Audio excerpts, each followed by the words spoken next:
This is where my earphones will start going peculiar again. If not, you guys just kick off and I'll come back in a minute. Oh, I haven't laughed so hard in a while. I know, it's typical.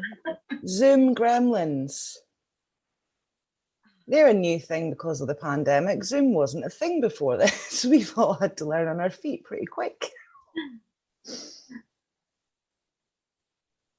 Unfortunately, unlike Independence Day, we don't have the citizens. No, we don't. The tech stuff. Yeah, we need tech support. If anybody out there would like to offer some tech support, please get in touch because we need help with tech. It'd be really helpful. If you could just kick it off and I'll be back as soon as I can. I'm so sorry. It's fine. No problem. Sarah, do you want to kick off who you are and the Hive? What is the Hive? Who are we? What are we? That kind of thing. Yeah, go for it. Okay. The Hive came about, a fantastic idea to amplify the voices of the smaller, real grassroots groups who are campaigning for mitigations and changes in COVID safety. And we don't believe in vaccinate and infect as a strategy. We believe in vaccinate and mitigate. Not everyone can take the vaccinations. Not everyone's been offered the vaccinations. Therefore, you must mitigate if you're not vaccinating. So at the moment, the founding group members are Safe Ed for All and ShieldUs. And Emmy's here representing ShieldUs, and I'm here representing Safe Ed. Those of you who've seen Socialist Telly recently in the Safe Ed show will know. Actually, I think it's been streamed tonight, Emmy, than the last one that you were on, so they'll be quite familiar with us. Yeah. Basically, I suppose, do you want to introduce who ShieldUs is, first of all? Yeah, of course. ShieldUs is a not-for-profit which supplies free mental health support. This is how it's set up. Free mental health support for all our clinically extremely vulnerable at the beginning of the pandemic. The idea came from our director, Nina. Her son has an invisible disability, and they went out for their first walk after being put into shielding. And he turned around and went, "Mummy, nobody would know I'm sick or I'm at risk." And from that came the idea of a recognised symbol that people could wear, because I'm clinically extremely vulnerable. I don't look clinically extremely vulnerable. So a symbol was developed. We have supplied our lanyards to NHS trusts, to respiratory wards, and we have NHS trusts actually supplying it to their patients and staff. We'd love it to become a recognised symbol for clinically extremely vulnerable. We're not only here for the pandemic. Clinically extremely vulnerable is a term that has come out of the pandemic. So has the word shielding, but shielding's not new to many of us. We all had our winter routines where we would get our flu vaccine, we would minimise contact. Anybody in the family had a cold was not allowed through the front door. A lot of people wore masks in the winter, not something anybody would have noticed before, but definitely would notice now. And as much as shielding has been done away with by the government, there are thousands of us still shielding. I am over 550 days shielding now, very much left with no support, which turned, when shielding was ended the first time, we went into advocacy and campaigning for our clinically extremely vulnerable and for invisible illness. We've run a campaign for the DNR, for our learning disability community, and it did really well, and Joe Wiley got involved and it was fantastic. We've done Don't Forget About Us, which is about invisible illness and invisible disability, because, you know, we're being told to avoid people who are not double vaccinated. Well, we don't know who these people are and we can't avoid our children. So when it comes to education and schools going back, our clinically extremely vulnerable families, schools are not safe for our clinically vulnerable right now. They're not safe for anybody. We know every day somebody else becomes clinically. Just talk amongst yourselves. We're having a few gremlins, everybody. Yes, definitely having gremlins tonight. We have rehearsed this, believe it or not. Yeah. It'll be slicker next time. Yeah. We'll get there. Hey, I believe. fashionably late. It's okay for Boris. It's okay for us. Yeah. We're just keeping to the trend. So we all tried to come back again.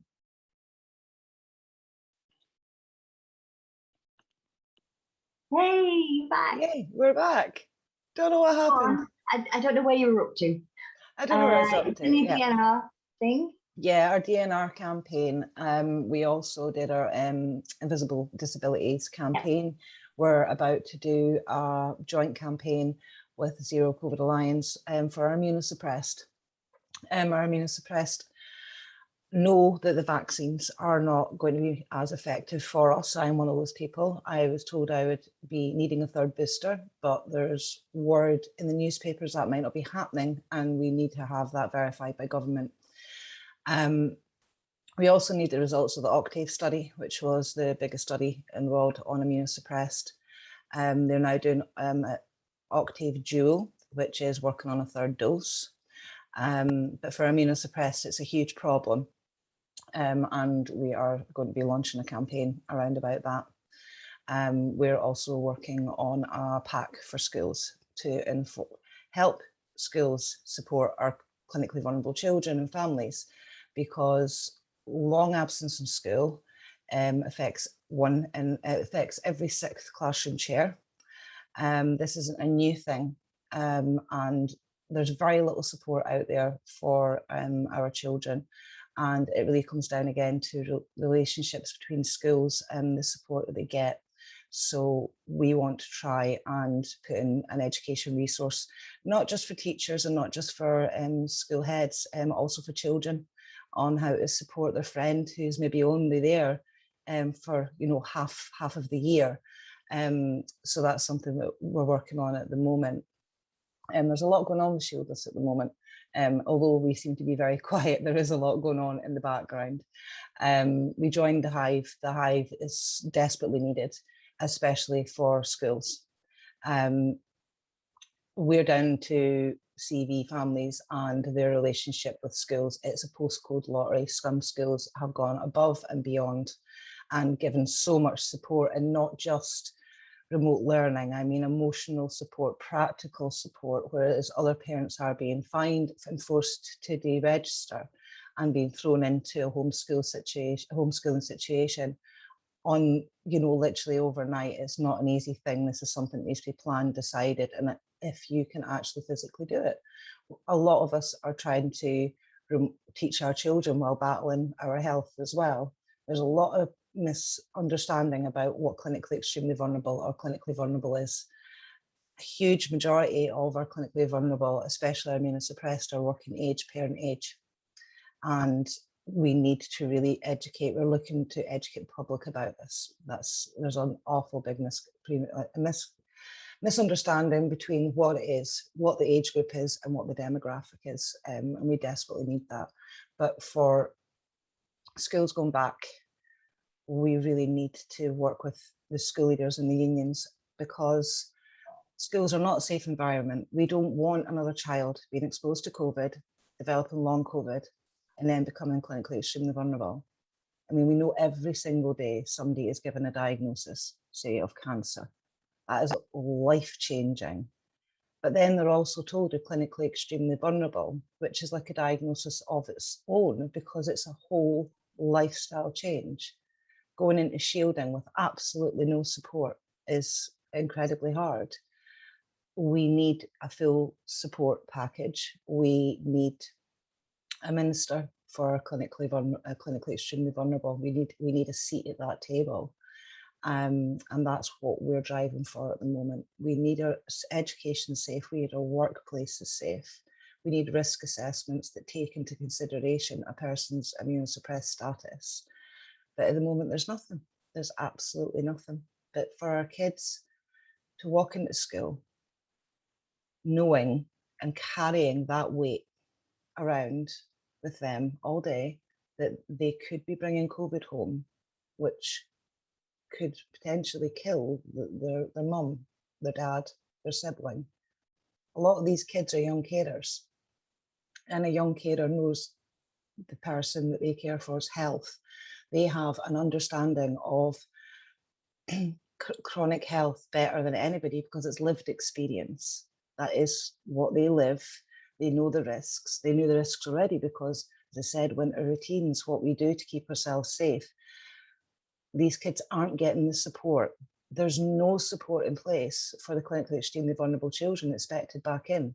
These kids have been told, you need to go into shielding, there's a big scary virus out there and it's really dangerous to you and you can't go to school and you can't see your friends.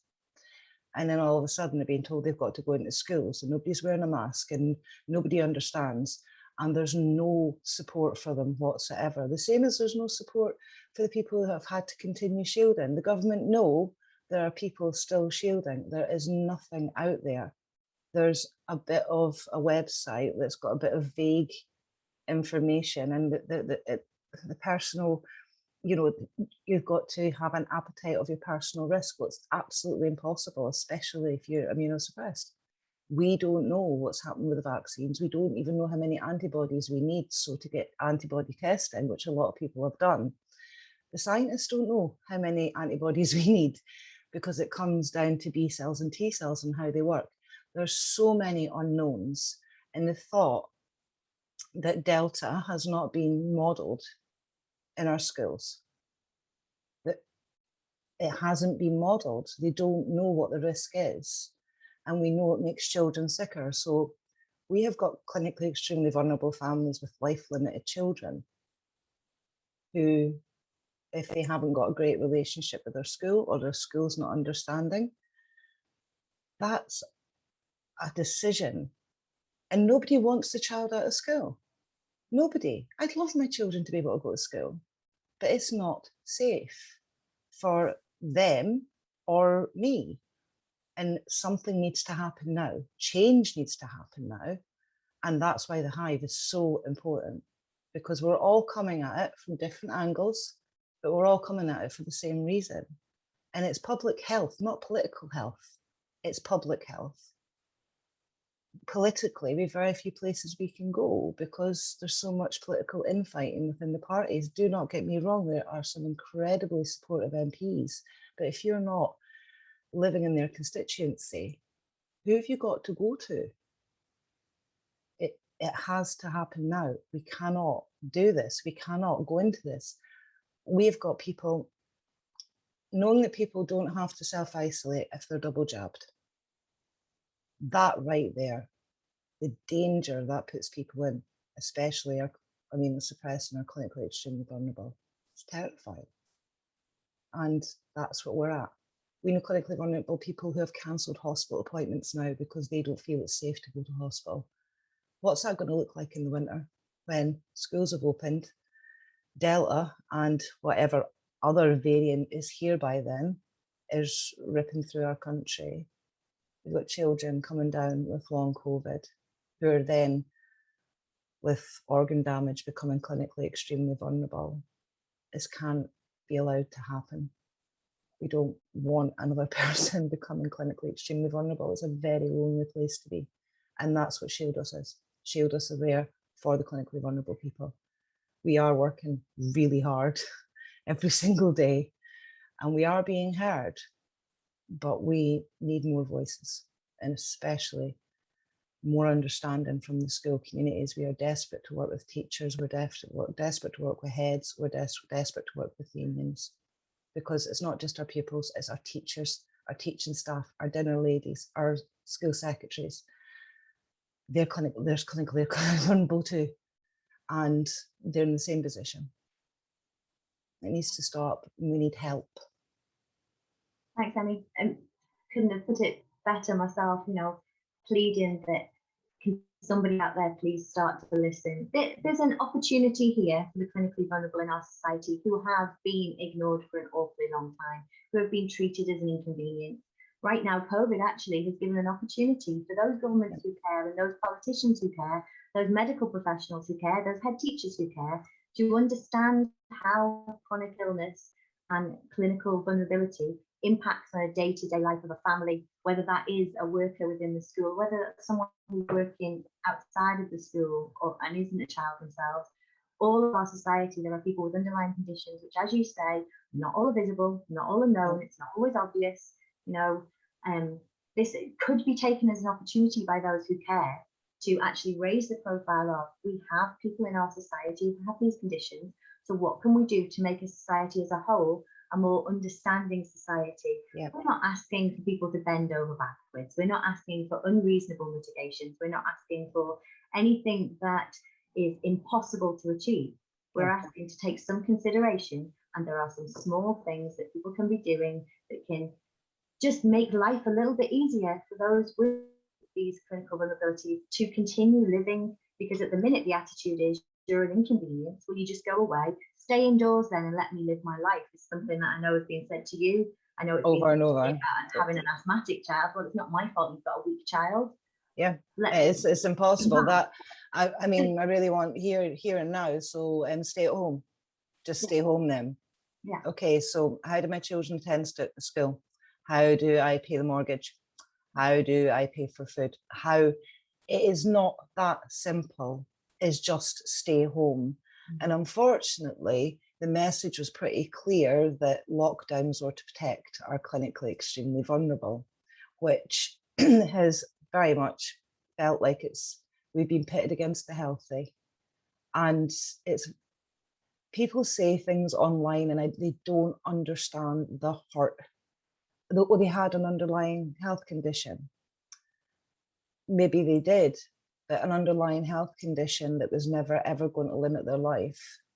And if it was going to limit their life, why should they be robbed of those precious days, weeks, and months with their families because of a virus that could be controlled? Absolutely. And then that's something that's happened throughout the pandemic, isn't it, Emily? You know, that polarization, you know, schools should be open versus schools should be closed. The vulnerable should shield versus the rest of us should get on with our lives. It's finding a scapegoat every time. You know, teachers who said it's not a safe workplace were vilified at the beginning of the pandemic. You know, just get on with it. Stop cowering. The rest of us are getting on with it. Things like that. That's just been a constant narrative throughout the pandemic. It really has, and it's put us in a really difficult position because it's stopping people from speaking out online because straight away they're attacked. And these are people who have shielded. Not for 1 second would I wish shielding on anybody. I am over 550 days shielding with my family. That is incredibly hard. We were told, we were given these scary letters, we were given these scary text messages, don't go near your bins, don't go out into your garden. For a lot of people, and this is what people don't understand, a lot of people who received these letters would never have considered their life in danger because of their health condition. That's a special headspace to get into when a pandemic comes out of the blue. You're sent home, you're told you can't see anybody, you can't do anything, you can't go anywhere, and you must protect your life. So when people try to speak up, especially if it's an invisible illness, and are told just to stay home. It's not a long-term solution. We can do better than that as a society. We should have been doing better for a long time. However, COVID has exposed the real abhorrent ableist rhetoric that goes on in the UK. And this isn't new. This is not new. This has been a thing for a very, very long time. Talk to any disability rights campaigner. They will tell you this is not new. Unfortunately, it has put a lot of people who would never have been in that stratosphere or never have touched their lives, it would never have been directed at them while there's a virus out there.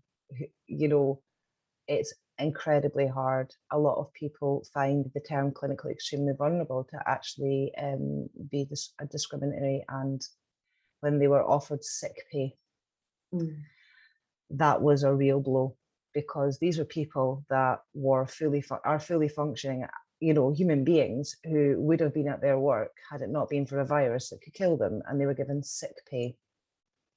That was a really hard pill to swallow.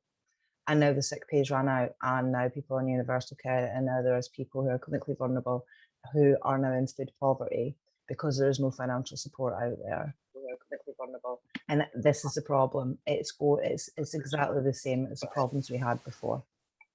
And this is the problem. It's exactly the same. We've got your echo back again. We have. It was an important part of the echo. So. Okay, should I explain a little bit about who SafeEd are? Yes, please. There isn't just me. First of all, let's say we are a grassroots parents organisation. We are all volunteers. This isn't our career. We never intended to be still here after a full academic year. We fully expected, right back at the beginning, that by October half term at the very latest, that there would be no more need for us. And after that, it was, oh well, after Christmas and the rise of the variant that was then called the Kent variant, that was definitely going to be no need for us. And then when remote learning came in January to March 8th, we assumed that going back on March 8th, of course there'll be no need for us. Of course the mitigations that are necessary, that are scientifically recognised, will be in place in our schools, so we won't be needed anymore and we can go back to our lives. Thanks very much. Unfortunately, we're still here. We have 2 weeks. Scottish schools are already back. We have roughly 2 weeks till the rest of the schools are back in the UK, and nothing's changed. In actual fact, no, things have changed. Things have got worse than they were in September last year. There's not even a pretense anymore. There's a little bit of hygiene theatre going on, but other than that, there's not a lot else. So basically, we banded together, our ragtag rebel fighting force, as we call ourselves, because we're not afraid to stand up and make some noise. There are other groups out there and they're doing some wonderful things. You know, I don't want to say anything bad about anybody else. It's just we do things differently. SafeEd do make a lot of noise. SafeEd maybe ruffle a few feathers.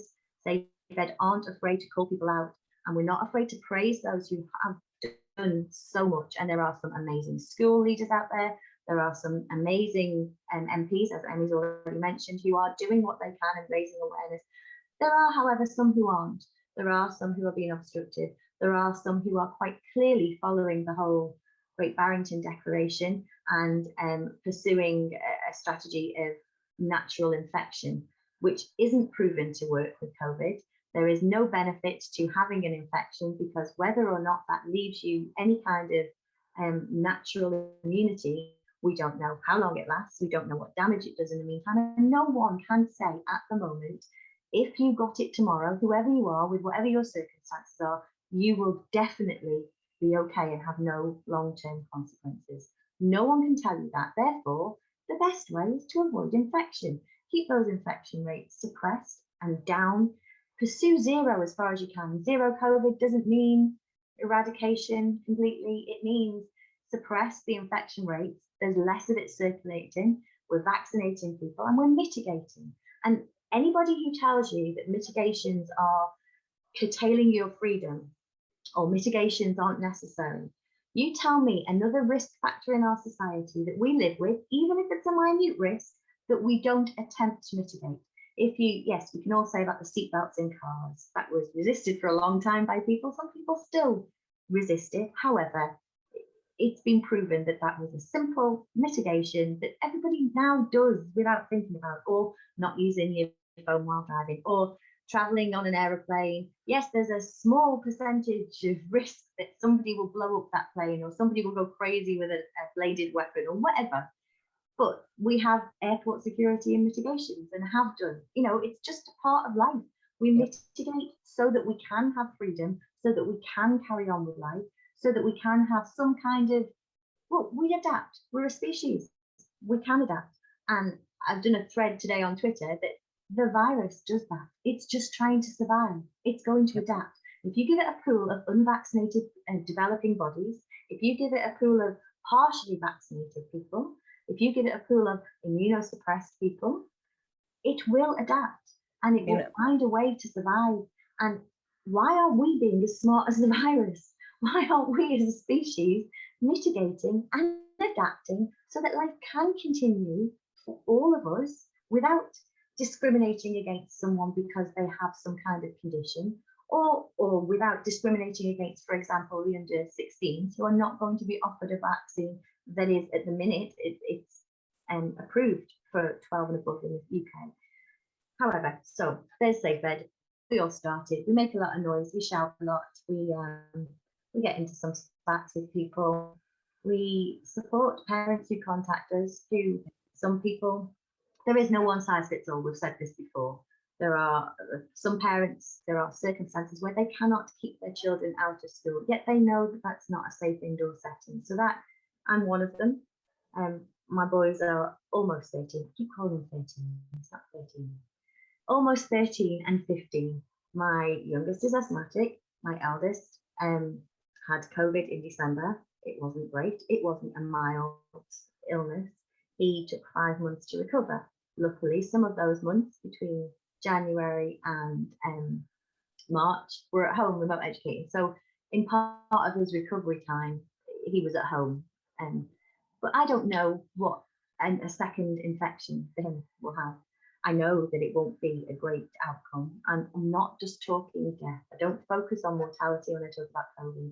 There are so many people out there that I've met now through doing this who their life's been changed, possibly forever. I'm not just talking about the long COVID kids, which there's estimated 34,000 of them. I'm not just talking about the long COVID adults. I'm talking about the people who've had blood clots, amputations, are going to be on medication for the rest of their lives, who have heart defects, who have a lot of other issues because they contracted COVID and they didn't know that was going to happen.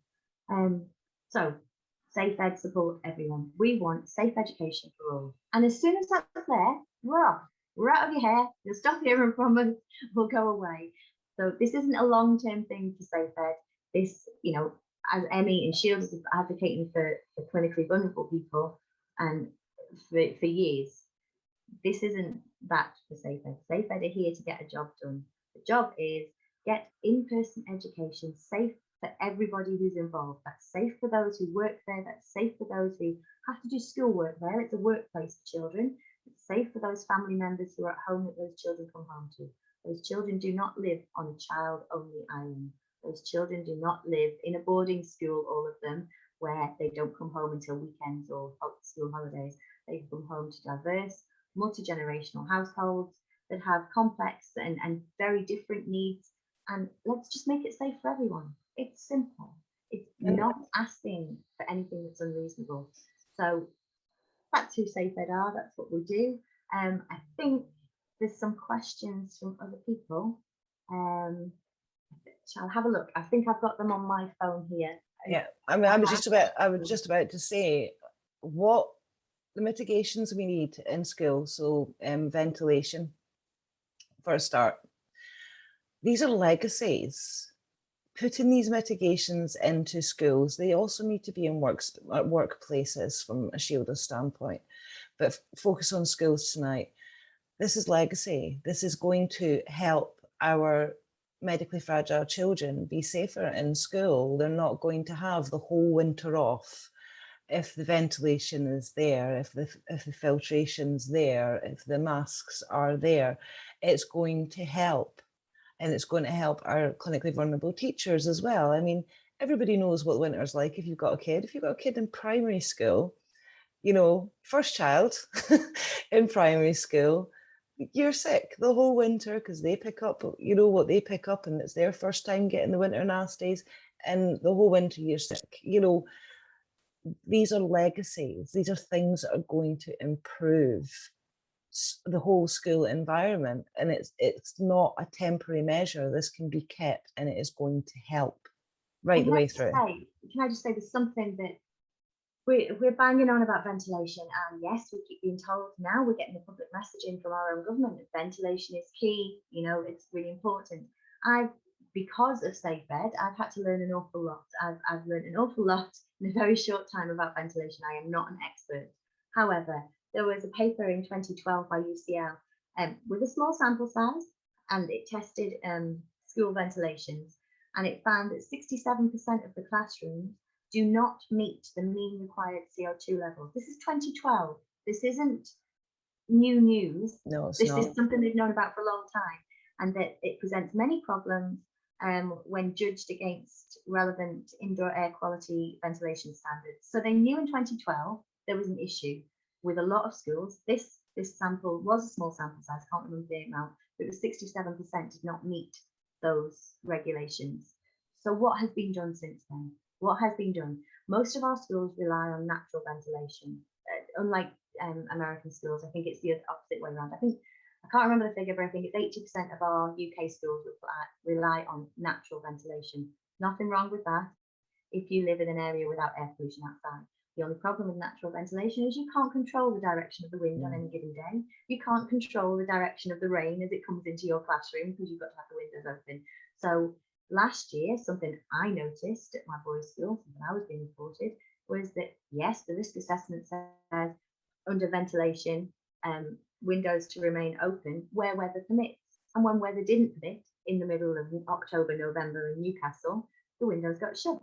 So that isn't an effective mitigation. No, so there needs to be a lot more done about ventilation other than just telling classrooms to have the windows open. There are things that can be done, simple solutions. The technology is out there. The tried and tested technology is out there. It just needs the political will and the investment and to do it. And I can't believe that we wasted another 6 weeks of the summer and it hasn't been done.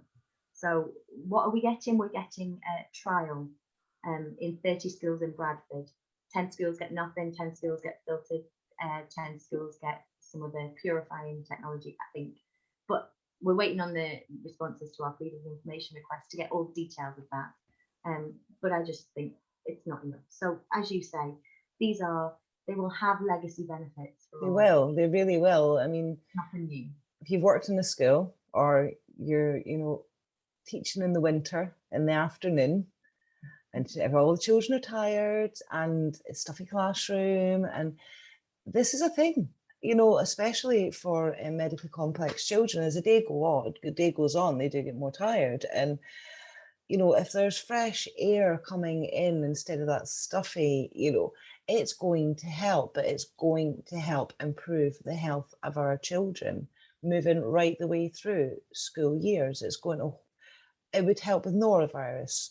If anybody's had norovirus, you don't want it again. It's not fun, and it rips through a whole school. And in Northern Ireland, 2 years ago, it closed schools all around Northern Ireland. And can I just say that at that time when that happened, because I've seen the newspaper reports, I remember it at the time, but I've been back and revisited. Did you see any of these strange parents, as for them groups, standing up and saying, no, schools must remain open? No. My children are being damaged because the school had to be closed for deep cleans or whatever. No, there was none of that, because a lot of the parents had it and got it and didn't want to have it and didn't ever want to have it again. That was a very, very, very bad winter in Northern Ireland, but it closed a lot of our schools. Norovirus, you're going to get over it, but for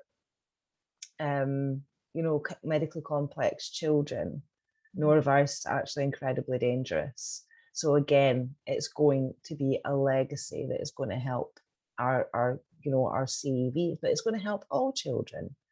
And I cannot believe it's not being done. I really can't. Questions? Who would like to put the hand up and unmute? You can have your camera off. It's up to you, or you can have your camera on. Who'd like to go first? Anybody's feeling brave. I think Claire will have a question somewhere in there. Come on, Claire. Oh, while we're waiting for people to think, I've got a couple of others, I think.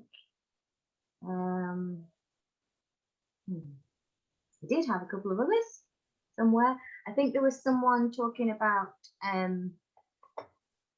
what do we do when the rest of your family and people around you are saying you need to learn to live with the virus?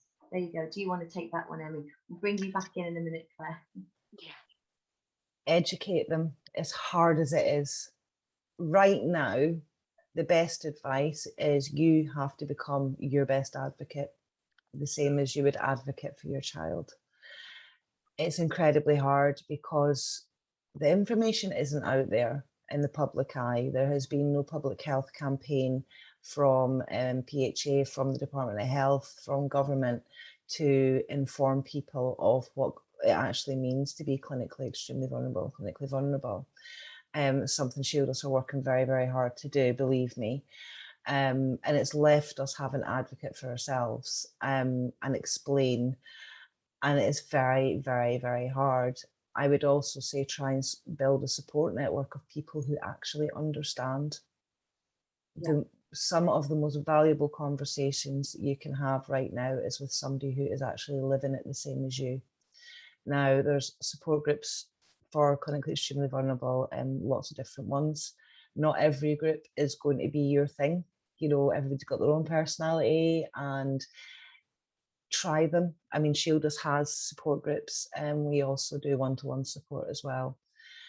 Form a support network, find a group, and find people you can talk to who you don't have to explain yourself, because that support right there, it's invaluable. It really is. And again, said ShieldUs are here. If you need us, give me, honestly, DM us. You can get us on Twitter, you can get us on Facebook. And said we do have Facebook separate private support groups. But yes, find a support network and advocate for yourself. As awful as that is, the government should have been advocating for us. They didn't do it. Brilliant. And I can say from a safe ed point of view, because I face it with my own family. We've got to learn to live with it. We're stuck with the virus. Well, first of all, no, we're not. But the situation we're in could have been avoided, however, and I am learning to live with it. I know that my boys don't want to be kept home. I can't keep them under lock and key. So I can't reduce class sizes. I can't improve the ventilation in their school, but I can provide a CO2 monitor, and I can make sure they're wearing masks at all times. So I am living with it. I am learning to live with it. It's people out there who want to take away everything. Living with it isn't pretending it doesn't exist. That's the difference. That's the difference. That's the major difference, I think. Those people who shout, oh, we've just got to learn to live with it. Yeah, we do. I agree. Okay. So mitigate. Small mitigations, small measures, and we are living with it and we're learning to live with it. Right. I think Claire might have a question now. Go ahead, Claire. Do you have a question? Yeah, I was actually going to say a lot of parents will be asking the question what they can do to help. Who can they contact? Who can they speak to? Who should they be writing to? Who should they be drawing the attention of this to? Because a lot of parents have never dealt with officialdom and they're going to be asking those questions. I mean, a lot of us have written to, you know, school governors or counsellors, but, you know, I know who I've written to. Who would you suggest? I think if it coming from a safe ed perspective, and before anyone says anything, you might recognise Claire from Socialist Italian Safe Ed Show. She's one of us. So I think what we'd always say, Claire, is that we've got some threads on our Twitter page of some steps, that basic instruction steps of what you can do. You know, first thing is to engage with your school leadership team, explain to them what your concerns are. And yes, they will turn around and they will try and tell you you're an anxious parent in some cases, not all. In some, you're an anxious parent and there's nothing they can do and they're following the guidance. Well, firstly, we know the guidance hasn't got any scientific basis and infection control. So just forget that if they keep going back to following the guidance. And you as a parent can say, this is what I want for my child, as I've done. You know, my bare minimum for my two children are they must be allowed to wear a good quality mask, which I will provide. I'm not asking the school to provide at all times. My asthmatic child was given the chance to eat away from the whole bubble, as it was then, of 300 in a smaller classroom with 4 other vulnerable children. So the lunchtime mitigation was there for him. And there are things you can do. So step 1 is always to speak to your school. Now, when you come up against it with your school, and some people do, what you're asking for is reasonable. So there are other steps to go for after that. But your first starting point should always be speak to your school, speak to your school leadership team, speak to those people within the school that have the power to accommodate your child. And if it wasn't COVID times and you were a parent saying my child suffered from, for example, repeated water infections and they must be allowed to regularly have access to water, no school stops them doing that. So why is it any different when you're asking for a very basic, scientifically recognised mitigation to be in place in school? So always start with speaking to your school team. And if you're having problems, if you're struggling with that, speak to Safe Ed, reach out to us. There's always one of us who can help, you know, whether it is sitting in a meeting and lots of Zoom meetings we've done where we sit as an advocate. Sometimes we're just silently taking notes, but you know you've got our support there if you need it. Sometimes we actually do speak up. Sometimes we've sat in with meetings with MPs or people who are not feeling confident to raise their voices. So that's a lovely smiley I've been face. excited to join us on the call. Yeah. Would you give them any other? I mean, it's like I know what I do. I mean, you know, like you said, we've advocated for parents in various situations, or given advice in certain specialist situations. The only thing I would add to that is if any of the parents watching are incredibly well connected and have lots of contacts who might actually get this to the public attention, maybe they could consider speaking to them. Oh, absolutely. Raise those voices, everyone. That's what we keep saying. Bang the drum, raise the voices, amplify the voices, you know, make some noise. That's what the Hive is all about. There's a buzz at the minute and people are starting to take notice. Now that's maybe because even those people who've switched off from the whole COVID thing for the summer are suddenly realizing, oh, hang on, we've got to send our children back. Some of us haven't ever switched off, but some people, quite rightly, have just decided that I don't want to think about it, and now they're starting to think about it again. So now is the time. Make some noise. Let's get some measures in place. Let's get an understanding. Let's get the press in the UK to start reporting accurately on what's happening.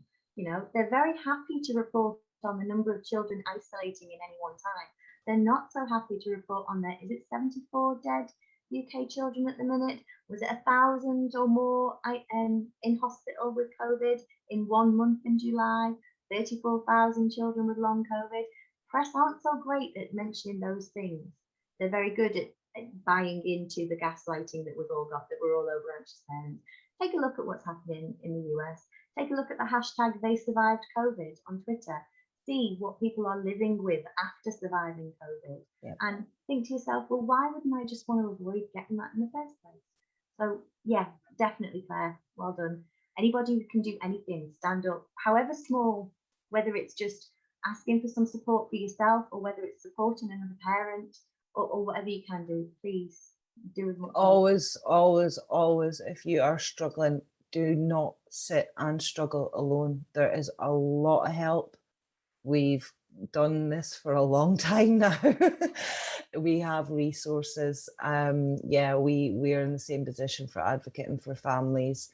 Nadine Dories has been written to by the APPG on vulnerable in pandemics, and been asked to step up as shielding minister, CV minister, take responsibility, because at the moment, when Jenny Harries stepped down and moved on to her new post in April, there hasn't been anybody within government or public health actually around the table talking for our CV that we know of.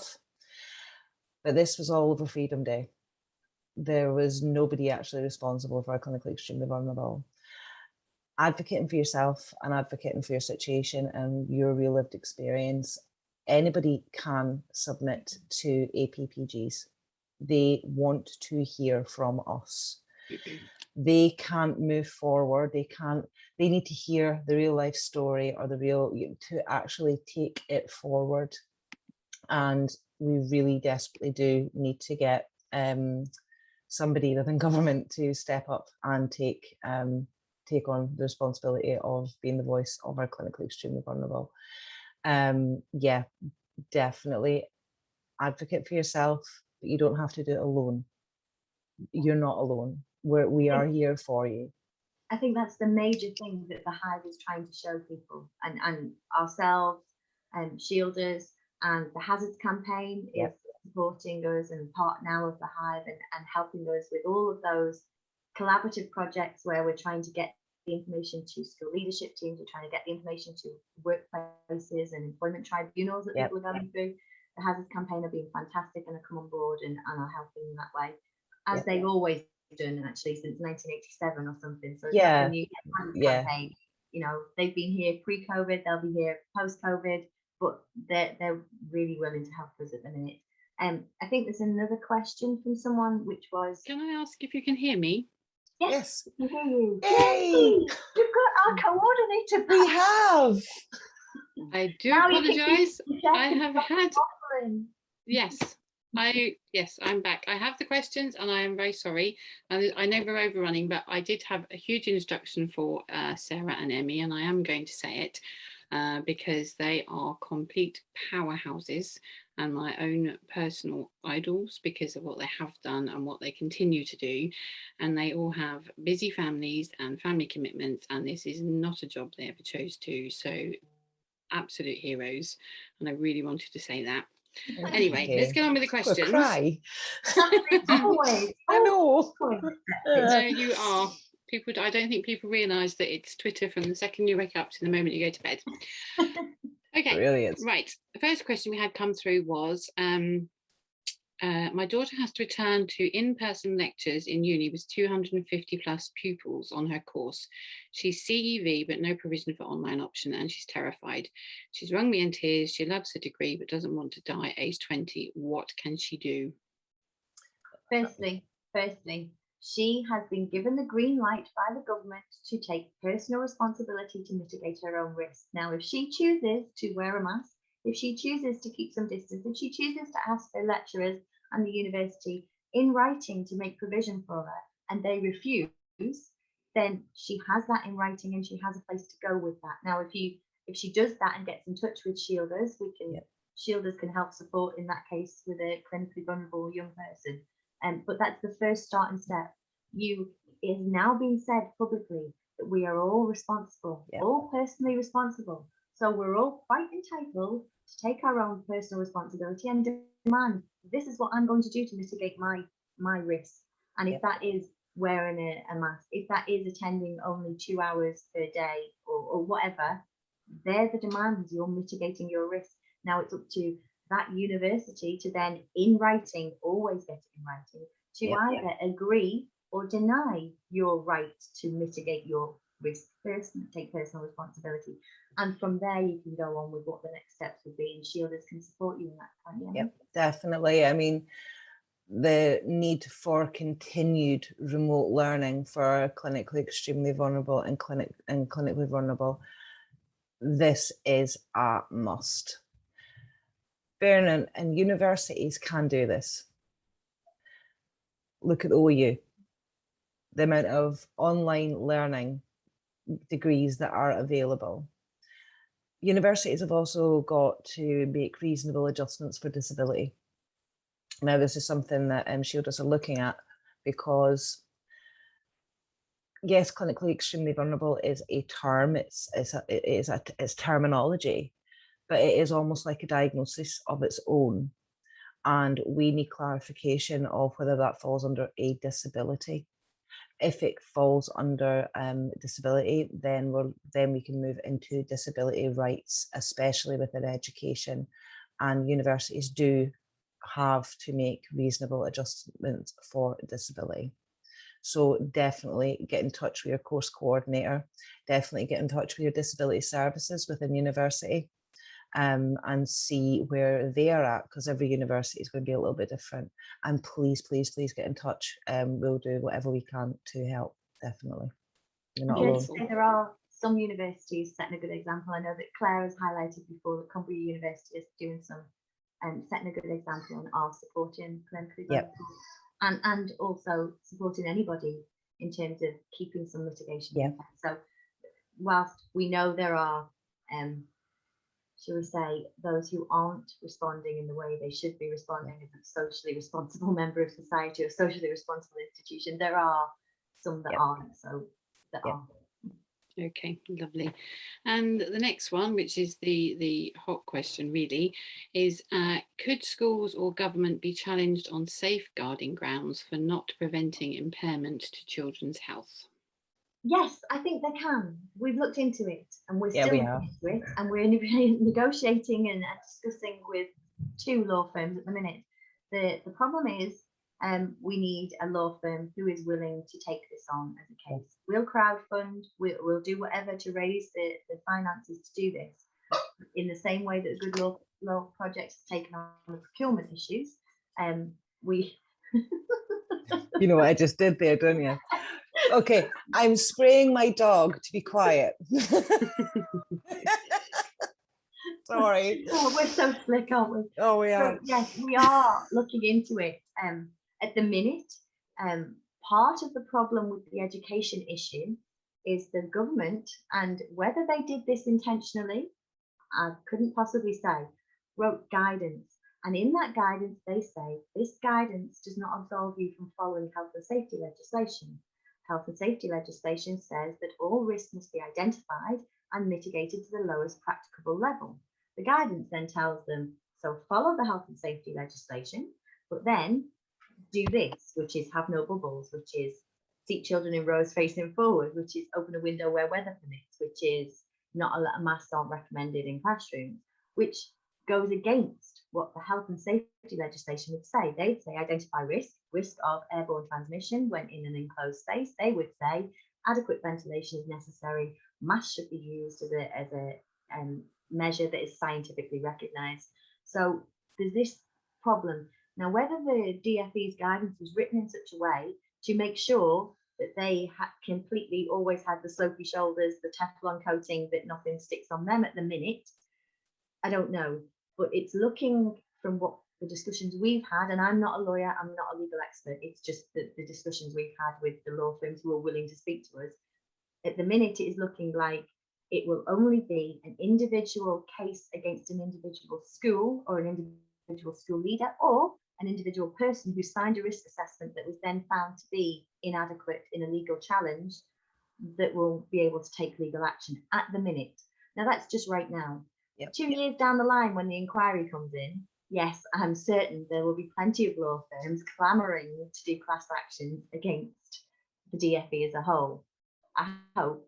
However, at the minute, what we're hearing from the law firms that have been talking to us is it's going to be down to the individual cases, bringing individual cases against their schools. Now, as a parent, we all know none of us want to do that. No matter how you've been treated, none of us want to attack or legally go for a head teacher or the risk assessment signatory. However, that could be the only option for some people. So what we want is schools made safe. We don't want legal action, but it's a possibility. What's a different angle from a clinically extremely vulnerable angle is actually human right. And I am not ashamed to beg right now. If there are any human rights lawyers out there, human rights academics out there who would like to look at the human right aspect of being clinically extremely vulnerable and able to access safe work environments and able to access and the right to safe education, we would be very, very interested to speak to you, because I know, talking to the many clinically extremely vulnerable people that I speak to, we feel like our human rights are being breached. But again, I'm not legal. I am not any kind of expert when it comes to this. We need help on this. So if there are any human rights academics or lawyers out there who'd be willing to talk to us about the human right aspect, because it's very difficult. It's very difficult. And education is a right, but so many clinically extremely vulnerable children and families cannot safely access it. So yeah, this is an aspect we're looking at also. Okay, I might have missed this in my absence. Have you covered the issue of CEV people and the fact that the head teachers have discretion when authorising absence? No, not yet. I don't know which of you. Basically, somebody is asking, can the head teachers use discretion? Yes. And is it only for CEV or is it for anyone concerned about COVID? Absolutely. In the same way that in any other time during education, a head teacher has the right to allow discretion, just like a head teacher has the right for example, someone whose family are in the army, to allow them to take time off school, or someone who has an illness that requires a hospital stay.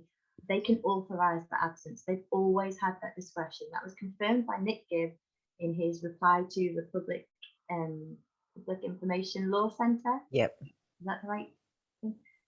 Back last term, October, November, December, somewhere around there. It's always been the same. There's no reason that a head teacher cannot allow that discretion. It's up to them. They know their families, they know their children, they know their schools. They should be allowing and giving discretion, particularly where there are clinically vulnerable members of the family, not even just the clinically vulnerable child. So that's always been there. It is there. I know a big challenge for clinically extremely vulnerable and clinically vulnerable. One of them is not everybody knows their CEV-CV status. So depending what doctor they talk to and depending what letter they receive from this department and that department, it can really muddy the waters. Not everybody made the list, even though they should have. Not everybody has a diagnosis yet. For rare disease, the diagnostic odyssey is a very lonely place, is 8 to 9 years. You have children going through the diagnostic odyssey who may have a list of symptoms the length of your arms, but their clinician might not be comfortable putting them onto the shielding list. And we know this has happened, and we know we're facing it again with accessing the vaccines for our clinically vulnerable children. When that happens, it makes it incredibly difficult for schools because they need backup. So they need to see from a clinician that this child is clinically extremely vulnerable and they need this special measure. Not all schools will be comfortable making the decision to grant the remote learning if it is a parent who's clinically extremely vulnerable, especially when EWOs want, education welfare. Again, it depends. It's postcode lottery. You could have all the love and support from your school community you could ever imagine. And the school in the next county, not a single person is being granted this. And the problem with it is the advice, the guidelines. The guidelines are open to interpretation. This is life or death for our families. And our school leaders are not being given clear enough instruction. They are not clinicians, they are not doctors, they are head teachers. They don't have the experience of what the symptoms actually mean and what COVID could then cause. And not everybody has that relationship with their school, which is another huge problem. And this is causing relationships to break down. And this is a huge worry for our CEV, especially now we've got Delta, and especially now, by the looks of it, all mitigations apart from hand washing are pretty much gone. We're really appealing to head teachers to meet with us and hear what it actually is to be clinically extremely vulnerable and what we need, which is why our schools pack is so important. Again, if you're up against it, contact us. We'll do everything we can to help you. And can I just say real quick, I think we've already got a link on our website, and I think ShieldUs might, to the letter from Nick Gibb that states that there was no reason for the government to state that discretion could be allowed, because discretion is always allowed and it's up to the head teachers. If you're being prosecuted by your local authority, it's because your head teacher has pushed that prosecution to go ahead. It isn't up to the local authority to prosecute. It is up to each head teacher. They have the discretion to authorise absence for a number of reasons. So if you can remind your head teachers of that, you can send them a copy of that letter. You can find it from the Public Interest Law Centre, I think that's what before. Or you can find it, I think, on our website, or I'll get it posted on our Twitter after this so that it's there. So that's your starting point. If you're being refused discretion to authorise the absence, then start with that. Well, you're going against the advice of Nick Gibb. And also Layla Moran, who chairs the APPG on coronavirus, she wants to hear from those families who are not having their absences authorised. So contact her. Contacting her helps the APPG move forward and form what needs to happen within government. We can't stress that enough, and anybody can submit evidence and their story to the APPG. Please do it. Please. Okay, we'll do a couple more because obviously we are overrunning because my technology decided to break down on me. I'm not sure of the answer to this one. The reluctance of CO2 air quality monitoring, do you think it's less about COVID and more about actual air pollution? I think I touched on this before. I think absolutely the resistance, I know you were out before, but the resistance to improving indoor air quality in our classrooms has been there and is there because they know it's historical. It's been bad for a while in some schools. It's not in all schools. Some schools will have adequate ventilation. Some schools don't. And they've known that. And like I said, I just picked one paper from 2012, which was by UCL. 67% of the classrooms did not meet the mean required CO2 level, which presents many problems when judged against relevant indoor air quality ventilation standards. So they knew that in 2012, 67% of that sample. As I said, it was a small sample in that paper, but they're not the only ones who have done this research. The research is out there. They know that classrooms and schools are not meeting the same guidelines and regulations that other workplaces are. Why is that? We don't know. Why there's not been a bigger push for a long, long time? We don't know. Why there is the resistance right now to even installing CO2 monitors, a simple measure so a school will know when to get those windows open, when to evacuate that classroom and move outside. In a primary school, that's possible, right? It's a bit more difficult maybe in a secondary school. In a primary school, your classroom reaches the amber level. Let's all get outside, let's have a run round, let's do the golden mile, let's do whatever else they do in primary schools, just to energize the kids. And by the time you come back, you've flooded that room with fresh air and we can start again. Now, if there's a major problem and that's got to happen every 20 minutes, there's a problem. There's a problem. Measuring is not acceptable. Not knowing exactly what the problem is or the extent of the problem is not acceptable. It's certainly not acceptable in COVID times. It was never acceptable before. So those parents who are finding resistance to, I've offered, many parents have offered, and we've had offers of a simple £90 portable CO2 monitor rejected because it's not in their guidance. That was one of the questions, actually. I have offered to pay for a CO2 monitor for my school and they have refused. Is there any reason that you know that they are refusing this? Other than the fact that they don't want to know, other than the fact that they might be worried that they do have inadequate ventilation, which will mean they'll have to do something, which will mean it will be confirmed that they are going against health and safety legislation, which will be confirmed that they are going against the building regulations by CIBSE.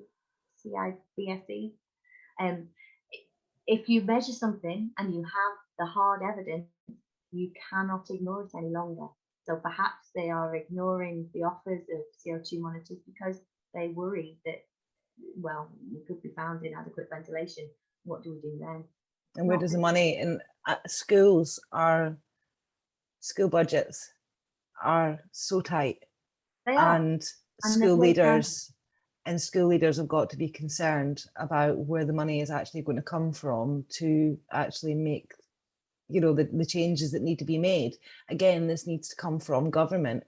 And if from the leadership team, if you get that monitor and you get that data and you can prove you have your case, you put it in writing, you go to your local authority or your trust CEO or the government themselves and you say, I have this evidence, I'm telling you it's in writing now, this needs to be improved. You then have to get written evidence back to say we're going to ignore you and we're not going to do anything. Then you've got your legal basis. So, it's a win-win for everyone. Even if you're worried, you get the monitor in there. Yep, prove definitely. It one way or the other. The more that we can get into schools, the more chance there is that there could actually be quick action. And again, it's a legacy. It's just going to improve the health of our schools. So get the CO2 monitors in there. Prove or disprove. Do you know? No, you don't know if your school is one of these schools that need work done on ventilation. Having these monitors in there, it's going to tell you one way or another. That can only be a good thing. And it can also be used as a learning tool, particularly in primary schools. When, you can have the CO2 monitor person can be, for the day, it's your job and they're going to plot it on a chart and you'll see the trends, but the kids can be involved in that and it's science, it's a real world science. It's also teaching them, it's also a really good one on health. There's a lot to learn and so much has been learned from COVID. There's so many good things come out of this pandemic. We need to keep the good things, and knowing that something as simple as a CO2 monitor going into a classroom could actually, for a CED person, save a life. Why are we not doing this? Absolutely. Okay, and I think, Emmy, again, you might have covered it. You wanted to give some alternatives about remote learning. Yes, so ShieldUs are working with No Isolation. No Isolation supply AV1 robots about this size. They go into the classroom, so your child can learn from home. Your child can put their hand up, they can ask questions. The robot can go on sleepovers, and it is being used. It's being used quite a lot in Somerset Council. Actually, have done a great job and have quite a few of them. These are a brilliant option. You know, we know that, as said, it's every sixth chair in the classroom is affected by long absence from school. These robots give full attendance. Your child will be marked as present. It's a way for your child to keep a child being off school for 8 months, say, because of an illness. They're missing out on time with their peers. They are missing out on social skills. They miss out on so much. It's not just about education. We know that school is so much more than education. It teaches them so much about how to be social, and the social aspect is huge for children. So we have got a template letter on our website, and we're happy to support any parent who would like to approach their council. The council have to purchase these robots, and they are an alternative. They are being used. It has been done, and this has been something pre-COVID. This hasn't come out of COVID, and No Isolation are fantastic. So if you think this is something that could benefit your child, please get in touch, and we will help you approach your council and hopefully get some more AV1 robots going. We plan to have every single county in the UK to have at least one. That is ShieldUs' mission. I mean, it's an amazing concept. It's amazing technology. It is. With the times. They're fab as well. They're very cute. It gives the child a presence in the classroom, but it also, because of that social interaction that can still go on through it, that imagine a child who's had chemotherapy and has been out for, say, 8 months, that not only returning to the classroom is daunting, despite what they've just gone through, coming back to their peers. They lose their friends group and life's moved on. It's very difficult, but keeping that connection there with a wider group. You know, they'll have the connections with their close friends, but they'll have a similar connection in the school setting. So it's a win-win. I love them. I love the idea of them, and I think they're absolutely fantastic. And as I said, the fact they can go on sleepovers, they can go out at break time with the children, you know, and hear all the gossip in the playground.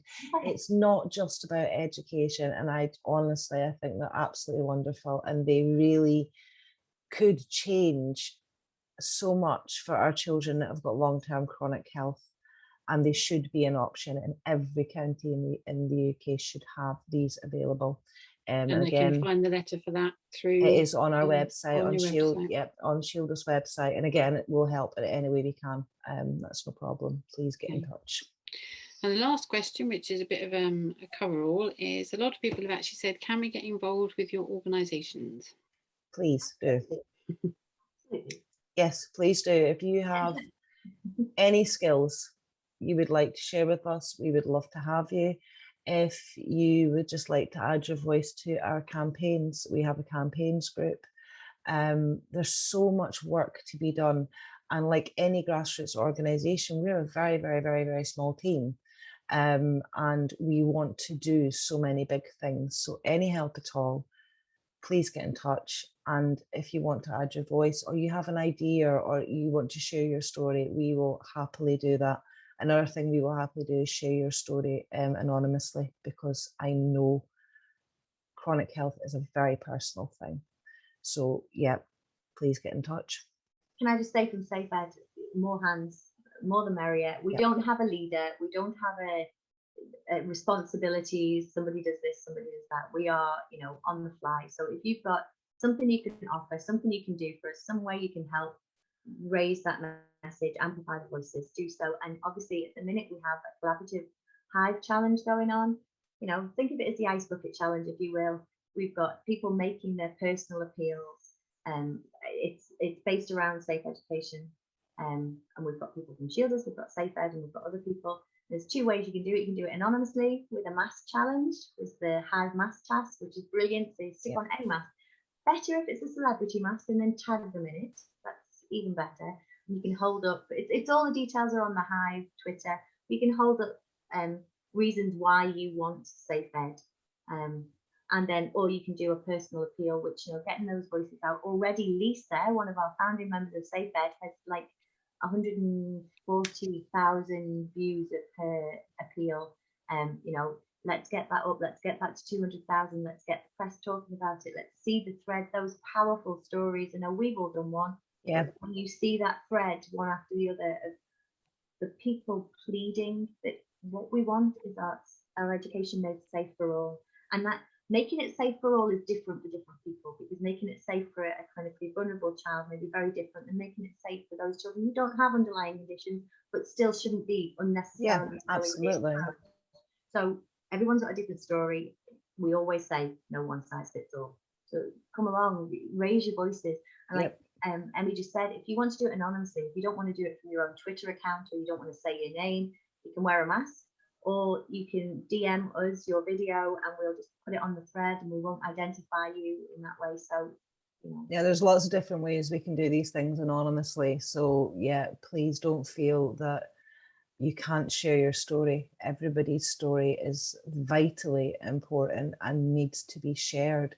Everybody has a real lived experience of this pandemic, and we can help you do this anonymously if that's what you need to do. I completely understand why you would feel that way. So please don't feel alone. We're all here for you. Get in touch. And if you want to help out, please do. The more the merrier. And Sarah, I've had a nudge here on messages. Don't forget the petition. Oh, right. Okay. So who's telling me off? I think that Claire again. Yeah. Yes. You're right. There is, at the minute, we put together, Safe Ed have put together a parent declaration. Now, some people might object to this. The parent declaration basically sets out, these are the things I expect in place in my child's school. And if they're not there, then I will exercise my personal responsibility and I will keep my child remote learning until you do them. Now, there have been parents for a whole academic year who've done this. There have been parents who intermittently have withdrew their children. There are parents who are not going to return their children in September and are going to continue to remote educate with the bare minimum support. They are not choosing to deregister their children and permanently, electively home educate, because if they're doing it because of threat of fines or lack of mitigation, that's not elective home education. And at the minute, I think the figures are, there was an extra 40,000 people chose to home educate last year, deregister, lose their school places, lose the school support, and have to then permanently, until they go back to mainstream education, educate. So what we've done is put together this parent declaration. Now anyone can sign, even if you're a parent who isn't or can't keep your child home, you can sign, because it's a sign of solidarity and support to raise the voices. We're showing support for those people who are going to do this, who will do this, who have been doing this and have been threatened and are still being threatened with fines, safeguarding referrals and whatever. So it's the pinned tweet on the Safe Ed site. It's also on our pinned tweet on our Twitter account, sorry. It's also on our Safe Ed for website. Just go along. If you can sign it, that's brilliant. It's no one size fits all. We keep saying that. We know that not everybody can do these things, but everyone can support those who are able to take a stand, even if you can't do it yourself. Putting your signature on there supports them. And let's say, when the DfE looks at the number of signatures, do they know for certain how many of those signatures are definitely keeping their children home? Does the media know? Or do they know that only 10 people will, but there's 30,000 signatures? Wouldn't it be a great message to send and say, this is the power? Parents have that power. Yep. That's the only power we do have at the minute, to refuse to return our children to an unsafe indoor setting. So if you can do it, sign it just to support those who can do it. If you can't do it, sign it just to support those who can. If you are doing it and you need support from Safe Ed because you are already doing that, get in touch and we'll see what we can do to help. Okay, so as we overrun, because my technology completely blew up in my face, we better wind it up. Is there anything, you got any last words for anybody? I think so. Just keep amplifying those voices. You know, keep raising your voices, however small, whatever you can do, whether it's just retweeting a tweet that you agree with, whether it's doing the letters to your MP. Not everybody is comfortable doing those things. We've got some templates out there. I think ShieldUs Yeah, got we've some, template, yeah. Templates. you know, they're out there. They're also some available in other groups and whatever. So just do your little bit if you can. If enough of us are doing that little bit, we're all rowing the boat. Not one person's taking all the strain. So just get involved and try if you can. And mine would be, don't suffer alone. Please do not suffer alone. Whether you're CV or not, if you need support, reach out. This is an incredibly hard time to be alive right now. And we know people are really struggling with their mental health. There's no shame in saying you are. And there's definitely no shame in reaching out for support. Do not suffer alone. You're not alone. We're all in this together. We're all coming at it from different angles. Yes, we are, but we are all in it together. Just please do not suffer alone. If you need any support, reach out. We're here. Wonderful. Well, I hope that you'll all agree that the information that you've had tonight has been great, even though I was missing for most of it. And we are hoping to make this a regular thing with some guests and all sorts of things. So we will keep you posted, and I will be here for the next one. But thank you very much to Sarah and Emmy, and for everybody that was able to tune in. Thank you ever so much, guys. Thank Bye. you. Bye-bye. Thank you for making it happen. Bye.